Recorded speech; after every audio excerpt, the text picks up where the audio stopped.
Hello there, in today's video I'll be showing you how to make your own wooden skis, starting from a log. As always, I'll be using no power tools whatsoever, so let's get right into it. So the first thing that I went ahead and did was find a hop hornbeam log. Now this is a specific species of wood that is uniquely known for its high density and really strong characteristics. This is really good if you're planning on crafting something and want it to stay durable, but the one downside of this is it'll be super hard to work with. So what I'm doing now is I put a base underneath the log to prevent my saw pinching, and I'm cutting it around 4.5 inch diameter and around shoulder height in length, so that's around 170 centimeters.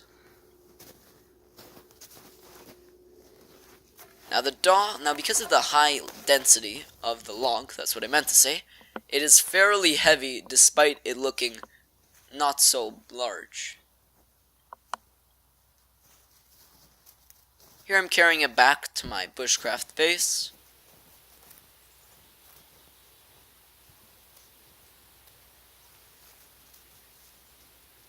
And here's the bushcraft base that I crafted a few episodes back.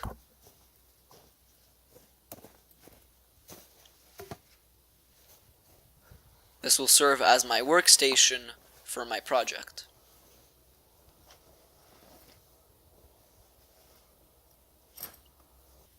The first thing for this plan is to split this log into quarters, pretty much turning it into a plank. This way, it's pretty rectangular and on both, squared shape, pretty much like a rectangular prism-like shape, which then I could further split into two, which will be my planks for both skis. I'm using a process called splitting logs. This process involves using axes and wedges and repeatedly hammering it in to create a crack, and then following that crack with wedges to enlarge it and also control the direction of the crack. It's a lot quicker than using your axe to remove wood by chopping it, and that's why it's most commonly used. The one downside of splitting wood is that you don't have complete direction over the crack, so your crack could go sideways and it'll ruin your entire project. That's why it's super important to make sure that you choose straight grained wood, which means that your wood is straight grained, and when you split it, it'll split straight and not curve like a spiral. Here I hit myself with the axe, so I'm just putting a bit of compacted snow to lessen the injury.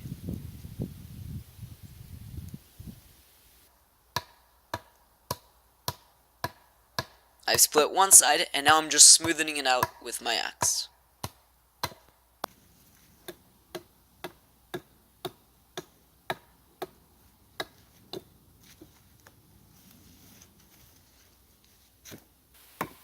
Now I'm using the axe to split it down the middle, so these are going to separate the two skis into their individual parts.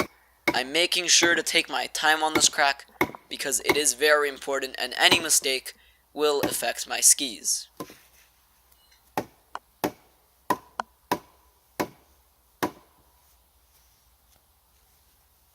I found it helps if you have a lot of weight behind your splitting stick, unlike the one that I'm using here.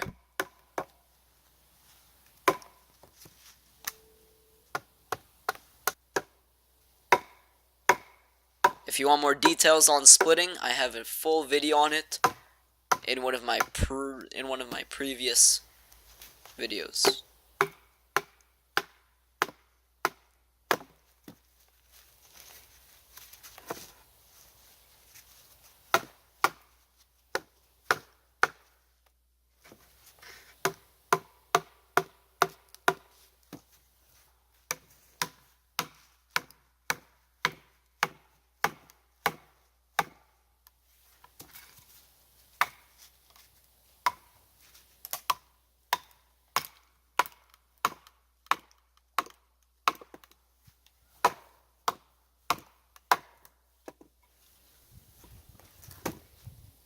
And here the log has almost started to split. I was fairly lucky that the grain of this wood was very straight. Now often I suggest checking it by looking at the bark of the tree. Is it spiraling? Then that probably means that the grain of the wood is also spiraling. So make sure before you always choose any log to split that it has straight grained wood, also known by its straight-like bark. Here I've successfully split it in half. As you can see, each plank is around 3 inches in thickness, which is good because that's going to be around the thickest point that I'll need for the skis. I always suggest starting at a larger thickness and working your way down. That way you don't make any mistakes. The skis also make a very nice lean-to bed.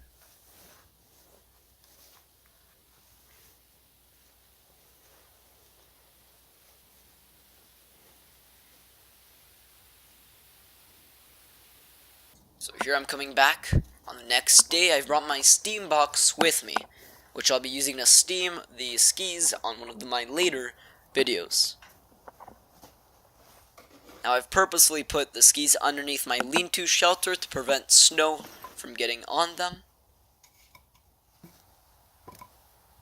And now what I'm doing is I'm making perpendicular cuts on the wood. I'm making sure not to go too deep, around like a 1/4 of an inch, and this way I'll drive my axe in and start taking off chunks of the wood. It's important to always start with the rough work, so get all the big pieces done, get around the approximate form, and then you can temper it down using smaller and more accurate tools as you get more precise. I'm pretty much just positioning my axe vertically and hitting it down with my splitting stick. Then just using my hand to hit it down and smoothen it out even further. I can't stress how important it is to have a super sharp axe while doing this. Here I've got my draw knife and I'm using it to smoothen out the flat part of the skis.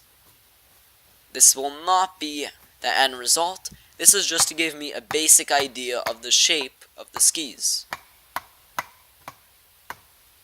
This can be a long, tedious process, so it will require lots of patience, and be sure that you are regularly checking on how the skis are doing to make sure they're flat on both sides.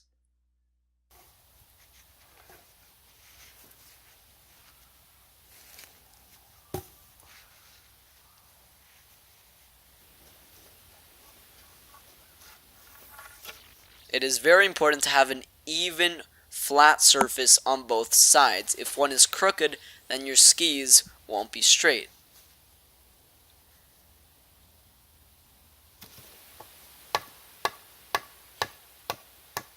Keep on tempering your skis until you've reached around 2 to 3 inch thickness all throughout. The later, more finer details of shaping the skis will be discussed in the later videos. I'll also cover steam bending on one of the next episodes. Thanks for watching. If you guys have any tips, suggestions, or any comments about what I'm doing, feel free to leave them down below. Thanks for watching, and enjoy your day.